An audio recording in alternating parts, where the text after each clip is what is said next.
বিসমিল্লাহির রহমানির রহিম। আসসালামু আলাইকুম। শাহিজ ওয়ার্ল্ডের পক্ষ থেকে সবাইকে স্বাগতম। আশা করছি সবাই খুব ভালো আছেন।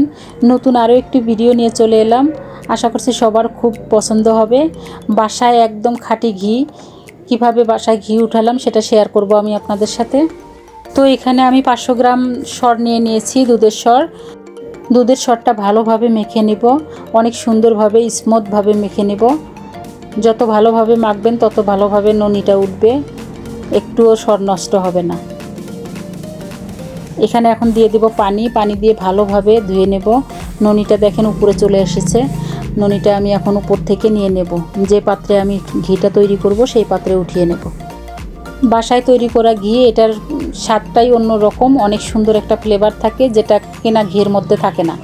তো আমরা প্রতিদিন দুধ খাই, যদি চেষ্টা করি যে প্রতিদিন দুধের উপর থেকে সরটা জমিয়ে রাখবো, তো 4-5 দিনেই আমাদের অনেকটা সর হয়ে যায়। দেখেন আমি ননিটা সম্পূর্ণ নিয়ে নিয়েছি। চুলার আঁচটা হাই ফ্লেমে দিয়ে জ্বালাবো, ভালোভাবে এটা জাল করে নিয়ে নেব।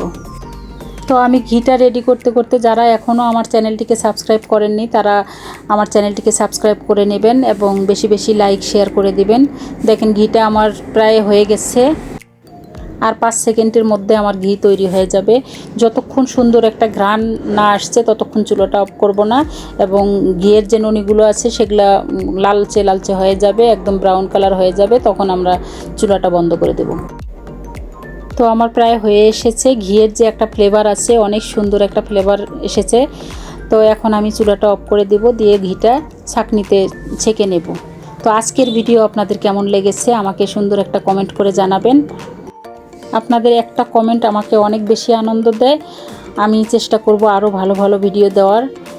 তো আজকে এখানেই শেষ করছি। সবাই সুস্থ থাকবেন, ভালো থাকবেন। আবার দেখা হবে নতুন কোনো ভিডিওতে। আল্লাহ হাফেজ।